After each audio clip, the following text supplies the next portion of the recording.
যারা অবাক হয়ে বলে ওঠে, মানে আপনি কি বলতে চাচ্ছেন? তাহসিন ধীরে ধীরে এগিয়ে আসে যারা দেখে। যারা শুকনো ঢোক গিলে পিছাতে শুরু করে। পিছাতে পিছাতে দরজার সাথে ঠেকে যায় যারার পিঠ। তাহসিনের হাসকি স্বরে বলে ওঠে, এখন কোথায় যাবে? সে তো আমাদের সীমাবদ্ধ হতে হলো। এবার বুঝলে তো তোমার নীড় এই তাহসিন হাসনাত গভীরের মাঝে সীমাবদ্ধ পাখি। তাহসিনের শ্বাস প্রশ্বাসে ঘন ঘন নিঃশ্বাস যারার মুখের উপর পড়ছে। যারা সারা শরীরে শিহরণ বয়ে যায়। মনের মাঝে কেমন এক অনুভূতি হচ্ছে যা আগে হয়নি যারার সাথে, কিন্তু এই এমপি সাহেবের ধারে কাছে আসলে তার হার্টটা দ্রুত গতিতে বিট করতে থাকে। এক অন্যরকম ভালো লাগা কাজ করে তার মাঝে। তাহলে এটাই কি প্রেমে পড়ার লক্ষণ? যারা কি এই গুমরামুখা বদমেজাজি এমপি সাহেবের প্রেমে পড়ে গেল? এসব ভেবে যারা শুকনো ঢোক গিলে কিছুটা সাহস নিয়ে তাহসিনের চোখে চোখ রাখে। তাহসিনা তখন যারা দিকে তাকিয়ে যারার অভিব্যক্তি বোঝার চেষ্টা করছিল। দুজনে চোখাচোখি হয়ে যায়। তাহসিনের চোখে চোখ পড়তে যারার সাথে সাথে চোখ সরিয়ে নেয়। ওই চোখে তাকানো যারার পক্ষে সম্ভব নয়, নয়তো যে ওই চোখের গভীরতার যারা হারিয়ে যাবে। আর যারা তা মোটেও চায় না, কারণ তার মতো এমন গরিব ঘরের মেয়েকে এমন ধনাঢ্য পরিবারের মানায় না। এছাড়া ঝিনুকের সাথে বন্ধুত্ব ভাঙতে চায় না সে। শুধু শুধু স্বপ্ন দেখে লাভ নেই, যে স্বপ্ন কখনো পূরণ হবার নয়। তার এখন থেকে এমপি সাহেবের থেকে দূরে থাকতে হবে। যারা শান্তভাবে তাহসিনকে নিজের থেকে সরিয়ে রুম থেকে বেরিয়ে যায়। তাহসিন সেদিকে তাকিয়ে থাকে। হঠাৎ অশান্ত চঞ্চল দুষ্টু মেয়েটা এভাবে শান্ত হয়ে গেল কেন? কি হয়েছে মেয়েটার? তাহসিন এসবই ভাবছিল। আশরাফুল তাহসিনকে ডাকতে এসেছিল, তবে তাহসিনকে এভাবে অন্যমনস্ক দেখে আশরাফুলের ব্রু কুঁচকে আছে। স্যার তো কখনো এরকম অন্যমনস্ক হয় না কখনো। ইদানিং তার স্যারের কি হলো কিছুই মাথায় ঢোকে না আশরাফুলের। তার রাগী গম্ভীর স্যার যেন হঠাৎ করেই পাল্টে যাচ্ছে। সবই ওই মেয়েটার জন্য। আশরাফুল মনে মনে বলে, ওই মেয়েটাকে দেখার পর থেকে আমি স্যারকে হাসতে দেখেছি। যে স্যার সবসময় মুখটাকে রাগী আর গম্ভীর করে রাখত, সেখানে প্রায় মুচকে মুচকে হাসতে দেখা যায়। যে স্যার মেয়েদের সহ্য করতো না, সেখানে ওই মেয়েটা হাজারো দুষ্টুমি বাচ্চা মুগুরে সহ্য করে নিচ্ছে। আচ্ছা, ভালোবাসা কি এমনই হয়? ভালোবাসা কি একটা মানুষকে এইভাবে পরিবর্তন করে দিতে পারে? হ্যাঁ, পারে হয়তো। ভালোবাসা সত্যি একটা মহারোগ। আর সেই রোগ না, ভালোবাসা হচ্ছে এক ছোঁয়াচে রোগ, যা কখন কাকে ছুঁয়ে দেয় তার টেরও পাওয়া যায় না। কখন কার প্রতি অনুভূতি বা ভালোবাসা সৃষ্টি হয় তা বলা দুষ্কর। আবার মরণব্যাধি রোগেও বলা যায়, কারণ এই রোগে যে আক্রান্ত হয়েছে তার মৃত্যু ছাড়া এই রোগ থেকে মুক্তি নেই। কারণ এই পৃথিবীতে কোনো আবিষ্কারক যে এই রোগের ঔষধ আবিষ্কার করেনি। এই রোগের ঔষধ আছে, আর তা হলো সে ভালোবাসার মানুষটি। যে পেয়েছে সে সর্বসুখী, আর যে পায়নি সে হয় মৃত্যুর পথযাত্রী। আশরাফুল মনে মনে দোয়া করে তার স্যার যেন তার ভালোবাসার মানুষটিকে পায়, কারণ রাগী আর গম্ভীর মানুষের ভালোবাসা হয় অতি মারাত্মক এবং ভয়ঙ্কর। যাকে ভালোবাসে জীবনের সবটুকু দিয়ে ভালোবাসে, আর তাদের দলেরই একজন তার স্যার তাহসিন। রাতে তাহসিন ছাদে সেই আকাশ পানে তাকিয়ে আছে এক দৃষ্টিতে। চাঁদকে ঘিরে থাকা তারাদের দিকে তাকিয়ে আছে, হয়তো চিহ্নিত করতে চাইছে কোনটা তার মা। ছোটবেলায় একটা গান শুনেছিল, লোকে বলে, থাকো তুমি তারার দেশে, সাদা শাড়ি পরে মাগো পরীর বেশে। এটা ছোটবেলায় বেশি বেশি শুনতো তাহসিন। যখনই খুব বেশি মনে পড়তো মায়ের কথা তখনই শুনতো। আর সত্যি সত্যি রাতে ছাদে এসে আকাশ পানে তাকিয়ে তারাদের মাঝে তার মাকে খুঁজে বেড়াতো। আর সেটা তার অভ্যাসে পরিণত হয়েছে। ছাদে আসলেই ছোটবেলার মতো আকাশ পানে তাকিয়ে তার মাকে খুঁজে বেড়ায়। যদিও এটা বোকামি ছাড়া কিছুই না, তবুও মন যে মানতে চায় না। তাহসিন আকাশ পানে তাকিয়ে গিয়ে ওঠে, মা আজ কেন আমায় সোহাগ মাখা ডাকো না? মায়ের আঁচল দিয়ে আমায় কেন তুমি জড়াও না? আজ কেন আমায় সোহাগ মাখা ডাকো না? কোথায় হারিয়ে গেলে তুমি? সারাক্ষণ তোমায় খুঁজি আমি। মা বলে এত ডাকি শুনতে পাও না? আজ কেন আমায় সোহাগ মাখা ডাকো না? তোমার কথা মনে পড়লে বুকটা ভিজে যায় আখি জলে। তুমি ছাড়া আমি হেতা আর তো থাকতে পারি না। আজ কেন আমায় সোহাগ মাখা ডাকো না? তাহসিনের কণ্ঠ থেমে যায়, চোখ থেকে জলের স্রোত বয়ে যাচ্ছে। আজ মাকে ভীষণ করে মনে পড়ছে। তাহসিনের সাথে সাথে আরো 2 জোড়া চোখ থেকে বারিধারার মতো জল গড়িয়ে পড়ছে। 2 জোড়া চোখ এক দৃষ্টি তাহসিনের দিকে তাকিয়ে আছে। তারাও যেন তাহসিনের ব্যথায় ব্যথিত। পুরুষরা সহজে কাঁদে না, কিন্তু যখন কাঁদে বুঝতে হবে কম ব্যথায় সেই পুরুষের চোখের পানি আসেনি। তাই তো 2 জোড়া চোখের মালিক তাহসিনের কষ্টটা উপলব্ধি করতে পারছে। তবু দুজনের চোখের ভাষা মনের ভাষায় ভিন্ন।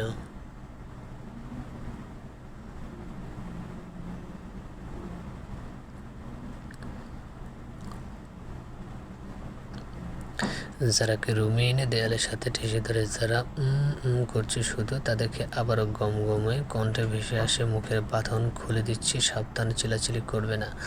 যারা মাথা নাড়ে, যারা চোখের বাঁধন মুখের বাঁধন খুলে দিতে পিট করে সামনে তাহসিন মুচকি এসে তার দিকে তাকিয়ে আছে। এতে যারা রাগ উঠে যায় তাতে এভাবে তোলে এনে আবার হাসা হচ্ছে বদলোক একটা। আর একটুর জন্য পরাণ পাখি তার উড়ে যায়নি। যারা রাগের কণ্ঠে বলে উঠে, এই যে আপনার সমস্যা কি? হ্যাঁ, আমাকে এভাবে এখানে এনেছেন কেন? মতলব কি আপনার? তাহসিন এদিকে কোনো খেয়ালই নেই, সেই দেখতে ব্যস্ত। যারা রাগান্বিত চেহারা মারাত্মক সুন্দর লাগছে এই মুহূর্তে। যারাকে একে তো তার আগুন ঝড়ের রূপ, অন্যদিকে রাগান্বিত চেয়ার, উফ, সব মিলে একেবারে রূপের রানী। সে এক দৃষ্টিতে তাকিয়ে আছে সামনে থাকা মানবের দিকে, যেন সময় থমকে গেছে। তাহসিনের শুকনো ঢোক গিলে মনে মনে বলে, এটা কি মানুষ নাকি কোনো স্বপ্নের রূপকথা? আমার সামনে এসে দাঁড়িয়েছে, এতটা সুন্দর হওয়া কি আদৌ সম্ভব? তার বুকের ভেতরটা কেমন অদ্ভুতভাবে কেঁপে উঠছে। হৃদয়টা যেন নিজের নিয়মে ভুলে গিয়ে শুধু তার নামটাই জপতে লাগলো। আমি তো এমন ছিলাম না, নিজেকে খুব শক্ত ভাবতাম, কারো চোখে চোখ রেখে কখনো হার মানেনি, কিন্তু তোমার এই মায়াবী চোখের সামনে দাঁড়িয়ে আজ আমি একেবারে অসহায়। তুমি না চাইতে কেমন করে যেন আমাকে নিজের করে নিলে। আমি হারিয়ে যাচ্ছি তোমার ভেতরে, ভুলে যাচ্ছি নিজেকে। তুমি আমার দুর্বলতা হয়ে গেছো, এমন এক দুর্বলতা যেটা থেকে আমি মুক্তি চাই না। তাহসিনকে কোনো কথা বলতে না দেখে আবার তার দিকে এমনভাবে তাকিয়ে থাকতে দেখে যারা অস্বস্তিতে পড়ে যায়, নিজের দৃষ্টি অন্যদিকে ঘুরিয়ে মনে মনে বলে, এই বেটা এমপি সাহেব কী হলো? এভাবে তাকিয়ে আছে কেন? নাকি কোনো জীবনে ভূতে ধরলো? আল্লাহ বাঁচাও আমাকে। যারা তাহসিনকে পাশ কাটিয়ে চলে যেতেন, তখন তাহসিন যারাকে আবার দেয়ালের সাথে চেপে ধরে, চোখে মুখে কিছু গম্ভীরতা এনে বলে উঠে, কোথায় যাচ্ছ? আমি যতক্ষণ পর্যন্ত না ছাড়বো তুমি আমার থেকে ছাড়া পাবে না মেয়ে। যারা এবার বিরক্ত হয়ে বলে, আশ্চর্য, আমাকে এখানে এনেছেন কেন? আর কিছু বলেছেন না? আবুলের মতো চেয়ে আছেন এভাবে। তাহসিন ধমকে বলে, কি বললে? আমি আবুল? তোমাকে তো আমি যারা ভয় পেয়ে যায়। তাহসিনের ধমকে কিছুটা হাসার চেষ্টা করে বলে, আরে না স্যার, আপনাকে আবুল বলবো? সে কলেজে কি আমার মতো পুঁটি মাছের আছে নাকি? আমি তো নিজেকেই আবুল বলছি। যারা এমন ভয় পাওয়া যায়, আর বোকা বোকা কথা শুনে তাহসিনের পেট ফেটে হাসি আসছে, তবে হাসিটা ধমন করে গম্ভীর কণ্ঠে বলে, আচ্ছা যাই হোক, আগে বলো, এত সেজেছো কেন? কাকে দেখানোর জন্য সেজেছো? যারা আহম্মক বনে যায়, কি বলে এই এমপি সাহেব? সবাই শাড়ি পরেছে, সেজেছে, আনন্দ করছে, তাই সেও পড়েছে। কাকে দেখানোর জন্য পড়বে আবার? কি হলো বলছো না কেন? যারা বলে, সবাই পড়েছে তাই আমিও পড়েছি, আর ঝিনুক আমায় সাজিয়ে দিয়েছে। তাহসিন বলে, এক্ষুনি গিয়ে শাড়ি চেঞ্জ করে গিয়ে তুমি আর কারো সামনে শাড়ি পরবে না, আর এভাবে কখনো সেজে কারো সামনে যাবে না।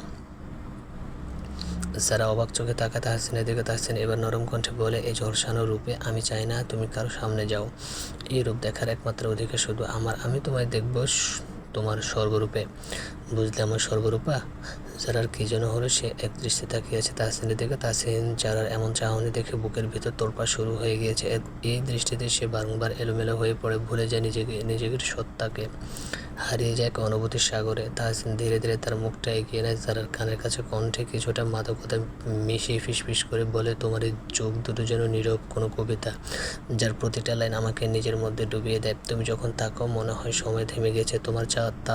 তোমার চাহনির নেশা আমি হারিয়ে যাচ্ছি ধীরে ধীরে। আমরা দুষ্টু করি, তোমার চোখের এই মাদকতার নেশাগ্রস্তের মতো আসক্ত হচ্ছে দিন দিন। তোমার একটুখানি দৃষ্টি আমার পুরো পৃথিবীটাকে এলোমেলো করে দেওয়ার জন্যই যথেষ্ট। যারা সরাসরি হিম হয়ে যায়, নড়াচড়া শক্তি হারিয়ে ফেলেছে, বুকের ভেতরটা কেঁপে উঠছে। প্রথম কোনো পুরুষ তার এত কাছাকাছি এসেছে। তাহসিনের কথা বলার সময় ঠোঁট দুটো যারার কানে স্পর্শ করছে, যারা চোখ বন্ধ করে দেয়। নিঃশ্বাস দ্রুতগামী ট্রেনের মতো ছুটছে। যারা অবস্থা বুঝতে পেরে তাহসিনকে চলে দূরে সরে যায়, যাও এগুলো গিয়ে চেঞ্জ করে গিয়ে, আর যদি আমার কথা অমান্য করো তাহলে আমি নিজেকে গিয়ে চেঞ্জ করে দেবো। আশা করি বুঝতে পেরেছো। এই বলে তাহসিন চলে যায়। তাহসিনের যাওয়ার পথে হা করে তাকিয়ে থাকে। যারা বিড়বিড় করে বলে, কি অসভ্য পেটা, এমপি বলে কিনা নিজেকে চেঞ্জ করে দেবে, ছি ছি চলুচ্ছু একটা। আজ বিয়ে, একটু পরে বরযাত্রী রওনা দেবে। সবাই সাজগোজ করলেও যারা তেমন বেশি সাজগোজ করেনি, কারণ তাহসিন কড়াভাবে নিষেধ করেছে। আর যারাও এমপি সাহেবের কথা শুনে কোনো সাজগোজ করেনি, তার কথা না শুনে যদি উল্টাপাল্টা কিছু করে বসে, লুচু এমপিকে দিয়ে ভরসা নেই।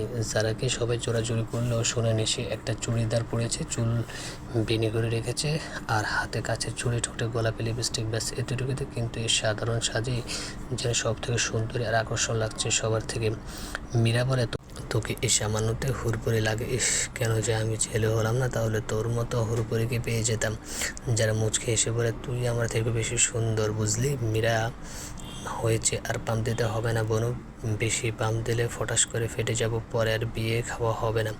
বন্ধু মহলে হাসির ফোয়ারা বয়ে যায়। মীরার কথা শুনে অন্যদিকে তাদের দিকে তিন জোড়া চোখ তিন রমণীর দিকে এক দৃষ্টি তাকিয়ে আছে, যেন তারা চোখের তৃষ্ণা মেটাতে ব্যস্ত তাদের প্রিয়সীদের দেখে। এই তৃষ্ণা যেন এই জনমের কেটে উঠবার মতো নয়। তিনজন থেকে একজন তার প্রিয়সীর দিকে বিড়বিড় করে বলে, হৃদয় হরণী, এই কেমন জাদু তোমার, বলো তো। তোমার একটুখানি হাসিতে আমার পুরো পৃথিবী বদলে যায়। পাগলের মতো তোমাকে ডাকে আমার এই হৃদয়, কেন এতটা দুর্বল করলে আমাকে।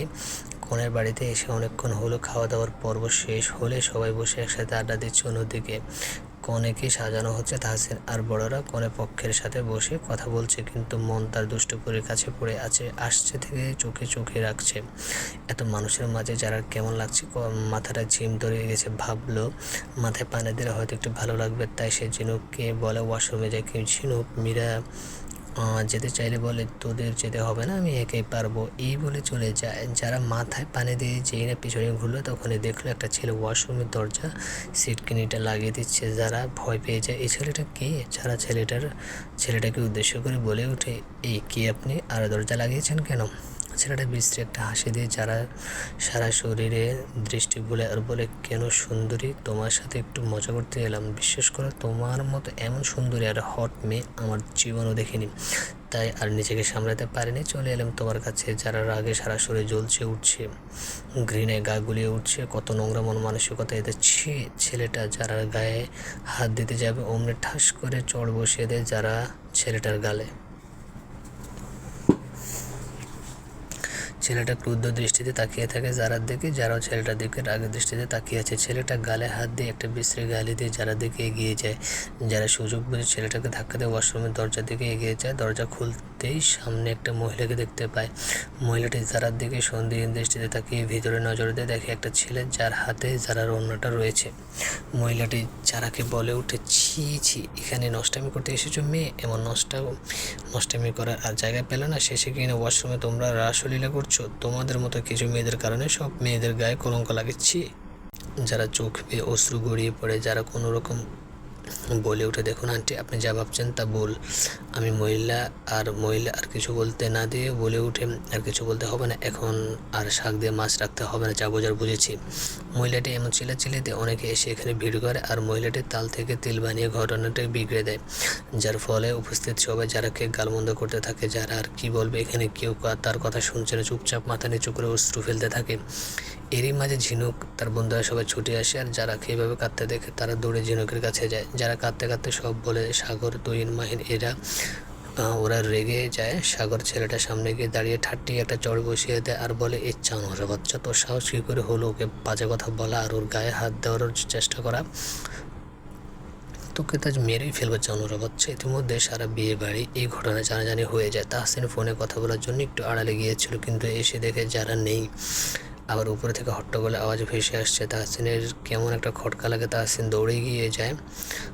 যারাকে কাঁদতে দেখে তাহসিনের বুকটা ধক করে উঠে করে যায় মোচড় দিয়ে উঠে। কী হলো তার দুষ্টু পুরীর? কাছে কেন তার মায়াবী পুরীটা?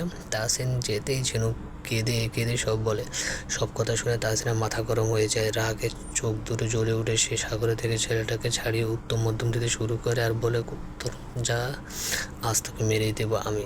বল কী করেছিস ওর সাথে? তোর কারণে আজ আমার দুষ্টু করে চোখে পানি এসেছে। যে সারাক্ষণ হাসি খুশি থাকে আর সবাইকে হাসি খুশিতে মাতিয়ে রাখে, তার চোখে আজ পানি এসেছে শুধু তোর জন্য জানোয়ারের বাচ্চা। তোর জন্য আমার পরিটা এত বাজে কথা শুনতে হচ্ছে। এই বলে ছেলেটাকে মারতে শুরু করে। ছেলেটা চিৎকার করে বলছে, আমাকে ছেড়ে দিন, আমার ভুল হয়ে গেছে, আর জীবনে এমন করবো না, প্লিজ ছেড়ে দিন। এতক্ষণে যে মহিলাগুলো যারাকে বাজে কথা বলেছিল তারা ভয়ে থরথর করে কাঁপতে শুরু করে। তারা বুঝতে পারছে কত বড় ভুল তারা করেছে। পুরো ঘটনাটা না শুনে না জেনে ছেলেটাকে মারতে মারতে একেবারে আধামরা করে ফেলেছে। সবাই আজ দেখছে তাহসিনের ভয়ানক রূপ। ঝিনুক এর আগে দেখেনি তার ভাইকে এতটা রাখতে। আর কি বলছে তার ভাই আমার দুষ্টপুরি, তার মানে ভাইয়ে যারাকে ভালোবাসে। এই কথাটা মনে আসতে ঝিনুকের ঠোঁটে হাসি ফুটে উঠে। মন চাচ্ছে লুঙ্গি ডান্স দিতে, কিন্তু এই মুহূর্তে সেটা সে কিছুতেই করতে পারবে না। তাই নিজের আনন্দটা নিজের মাঝে ধামাচাপা দিয়েছে। যারা এদিকে মনোযোগ নেই সে তো কাঁদতে ব্যস্ত, কারণ সে কিছু না করে আজ নষ্টামি হয়ে গেল। এসব কথা তার কানে বারবার বাড়ি খাচ্ছে। মন মস্তিষ্কে কেমন ফাঁকা হয়ে আসছে, চোখে সড়ক ঝাপসা থাকছে। তাহসিনকে কেউ থামাতে পারছে না। আদিব রোশন তো অবাক হয়ে দেখছে তাহসিনকে তাদের যে বন্ধু যে এতটা ভালোবাসে ফেলবে একটা মেয়েকে, তারা কখনো ভাবেনি। হঠাৎ ঝিনুকের চিৎকারে তাহসিন সেদিকে তাকা দেখতে পায় যারা জ্ঞান হারিয়ে লুটিয়ে পড়েছে। তাহসিনের এবার ছেলেটাকে ছেড়ে দৌড়ে যারার কাছে যায়। হাঁটু গেড়ে যারার কাছে বসে যারার মাথাটা নিজের কোলে তুলে নেয়। অস্থির ভঙ্গিতে রাখতে শুরু করে। যারা, এই যারা, চোখ খোলো প্লিজ, জান আমার চোখ খোলো, আমার কষ্ট হচ্ছে তো জান। দেখো তোমার বদরাকে এমপি সাহেব তোমার কাছে, কেউ আর তোমাকে কিছু বলবে না, চোখ খোলো লক্ষ্মী সোনা। উপস্থিত সবাই তাহসিনের এমন পাগলামিতে অবাক হয়ে তাকিয়ে থাকে। যারা বন্ধুরা সবাই একে অপরের দিকে তাকিয়ে মুখ চাওয়াচাই করছে। আর তারা যা শুনছে ঠিক শুনছে তো। তাদের ভাবনার মাঝে তাহসিন যারাকে কোলে তুলে নেয় আর মহিলাগুলোর উদ্দেশ্যে শীতল অথচ কণ্ঠে তেজ নিয়ে বলে, কাউকে কোনো কিছু বলার আগে সত্য মিথ্যা যাচাই করে নিতে হয়। কারো সম্বন্ধে কিছু না জেনে মন্তব্য করা ঠিক না। আর যদি আমার যারার কিছু হয় তো আপনাদের আমি দেখে নেব। এই বলে ঝিনুকের উদ্দেশ্যে বলে, আমি যারাকে নিয়ে বাসায় যাচ্ছি, তোরা পরে আসিস। এদিকে মহিলাগুলো ভয়ে শুকনো ঢোক গিলে ঝিনুক একবার মহিলাগুলোর দিকে তাকিয়ে বলে, আপনাদের মতো কিছু কচুটে মহিলাদের কারণে আজ সমাজটা ধ্বংসের পথে যাচ্ছে। আউল ফাউল মহিলাগণ যে কোথার থেকে আসে যত্তস্ব। এই বলে মুখ ভেঙচি দিয়ে চলে যায়। রোশন ঝিনুকের মুখ ছামটা দেখে এই পরিস্থিতিতে হেসে দেয়। এদিকে কয়েকজন মিলে ওই ছেলেটাকে নিয়ে হাসপাতালে নিয়ে যায়। এমনভাবে মেরেছে ছেলেটাকে 1 মাস যাবৎ মনে হয় না বেড থেকে উঠাতে পারবে। পিট পিট করে চোখ খুলে তাকায় যারা। নিজেকে বিছানায় শুয়ে থাকতে দেখে আশেপাশে তাকে আশ্চর্য হয়ে যায়। এটা তো তাহসিনের রুম, কিন্তু সে এখানে আসলে কীভাবে? সে তো তানভীরের শ্বশুর বাড়িতেই ছিল। পরক্ষণে মনে পড়ে যায় সেই তীক্ষ্ণ ঘটনার কথা। চোখ বেয়ে অশ্রু গড়ায়। ওয়াশরুমের দরজা খোলার শব্দে সেদিকে তাকায় তাহসিন। ওয়াশরুম থেকে বের হয়েছে দেখে বোঝা যাচ্ছে গোসল নিয়েছে। চুল বেয়ে টুকটাক পানি পড়ছে। যারা একদৃষ্টিতে তাকিয়ে থাকে সেদিকে। তাহসিন চুল মুছতে মুছতে বিছানার দিকে তাকায়। যারাকে তার দিকে এভাবে তাকিয়ে থাকতে দেখে মুচকি হেসে গিয়ে আসে। আর যারার কানের কাছে মুখ নিয়ে ফিসফিস কণ্ঠে বলে, এভাবে তাকিয়েও না জানেমান, প্রেমে পড়ে যাবে তো। যারা চমকে যায়, এই লোকটা তার এত কাছে কখন এলো? হায় আল্লাহ, সে কোনো ঘুরে চলে গেছিল। এই লোকটাকে দেখলে ইদানিং যারার কী যেন হয়ে যায়, সব ভুলে মন চায় তার দিকে তাকিয়ে থাকতে। যারা কথা ঘুরিয়ে বলে, আমি এখানে কেন, কে এনেছে আমায়? তাহসিন বলে, কেন আমি নিয়ে এসেছি? আর তুমি তো আমার বেলায় খুব পারো বক বক করে মাথা খারাপ করে দিতে।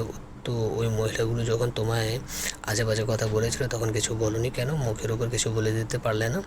যারা মাথা নিচু করে নেয় সে কি বলবে? ওরা তো বলার সুযোগটাও দেয়নি, তো কীভাবে বলবে? আজব। যারা বলে, ঝিনুক আর বাকিরা সব কোথায়? ওদেরকে ডেকে দিন। তাহসিন গম্ভীর কণ্ঠে বলে, ওরা আসেনি, পরে আসবে, আমি তোমাকে নিয়ে চলে এসেছি। যারা অবাক হয়ে তাকিয়ে থাকে তাহসিনের দিকে। রাত যখন 8টা বাজে, বউ নিয়ে চলে এসেছে অনেকক্ষণ হলে। যারা রুমে বসেছিল হঠাৎ মীরা আর ঝিনুক এসে যারার হাতে একটা লাল শাড়ি এগিয়ে দিয়ে বলে, এই নে যারা, এই শাড়িটা পরে নে, কোনো প্রশ্ন করবি না, তাড়াতাড়ি যা। এই বলে যারাকে কিছু বলতে না দিয়ে ঠেলে ঠেলে ওয়াশরুমে ঢুকিয়ে দিয়ে দরজা লাগিয়ে দেয় 2 বান্ধবী। যারা তো আহম্মক বনে যায়। এটা কি হলো? ও এখন শাড়ি পরবে কেন? যারা আর কিছু না ভেবে শাড়ি পরতে শুরু করে। ঝিনুক বলে, ইস, আমার যে কি খুশি লাগছে, মীরা বলে বোঝাতে পারবো না। ঝিনুকের কথায় মীরার দাঁত কেলিয়ে হেসে বলে, অবশেষে এই ভদ্রাকি গোমরামুখ এমপি সাহেবই হবে আমাদের দুষ্টু রানীর রাজা। ঝিনুক হেসে বলে, দুষ্টু রানীর গোমরামুখ রাজা। এই বলে দুজন হাসতে শুরু করে।